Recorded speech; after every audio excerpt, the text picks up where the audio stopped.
अस्सलाम वालेकुम भाई, क्या हाल है, खैरियत से हैं आप? अल्लाह का करम है। ये होटल्स वगैरह का क्या हिसाब किताब है यार? ये इन भाई को पता होगा। अच्छा, इनका पता है।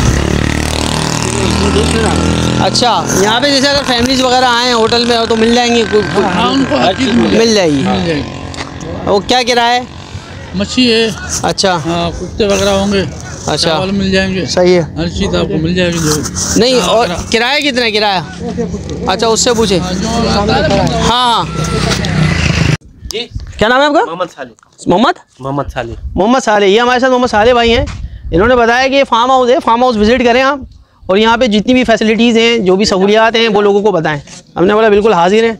ठीक है, मेहरबानी। ठीक है जी, हम आ जाओ, आ जाओ भाई रशीद। ये फार्म हाउस है, लोकेशन देख सकते हैं आप। थोड़ा ऊपर चलते हैं।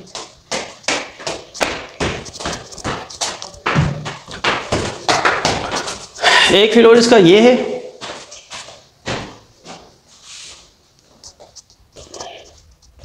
ये बेडरूम है, और यहाँ से ये नज़ारा है इसका।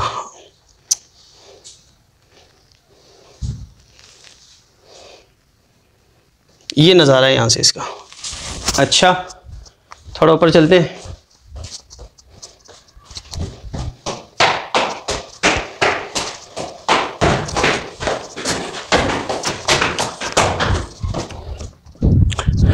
वाह वाह सुभान अल्लाह, वाह वाह वाह सुभान अल्लाह। क्या खूबसूरत नज़ारा आप देख सकते हैं, ज़बरदस्त। ये है जी Chotiari dam. You can also say about it Chotiari lake.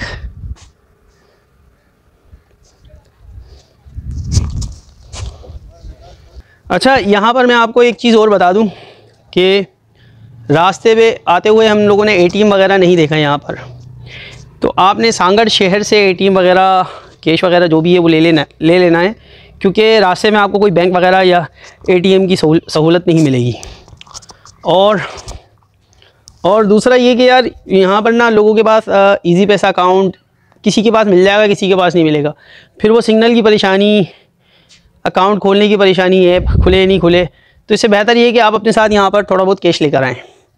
मैंने आपको बताया कि इस जगह पर अगर आपने स्टे करना है, you have to stay here, तो the one night expense is 8,000 rupees, 8,000 rupees for 24 hours.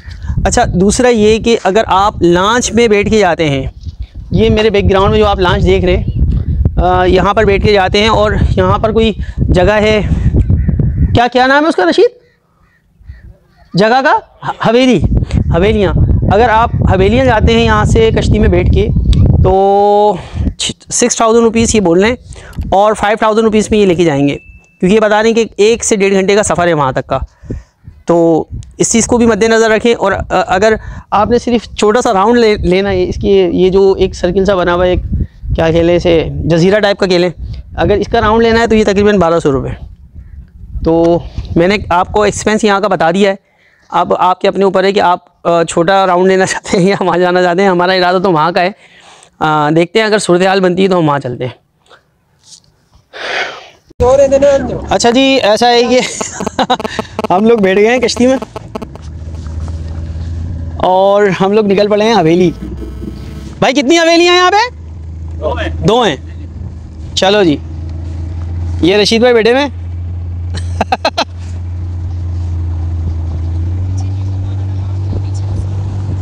तो हमारा सफ़र जो है वो लॉन्च का स्टार्ट हो चुका है नाउ। एंजॉय।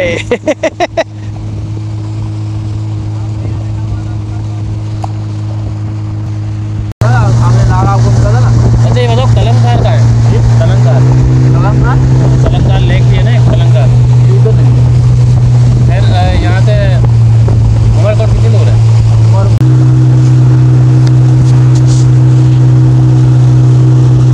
अच्छा, मेरे साथ यहाँ पर मकामी भाई मौजूद हैं यहाँ पे, जो कि इनका ताल्लुक़ चुटियारी से, तो वो मुझे यहाँ के बारे में अच्छी इन्फॉर्मेशन दे रहे हैं। ये इस गांव का नाम जो मेरे सामने आप देख सकते हैं, ये मैं थोड़ा सा करीब भी कर लेता हूँ, ये गुलेल गांव है।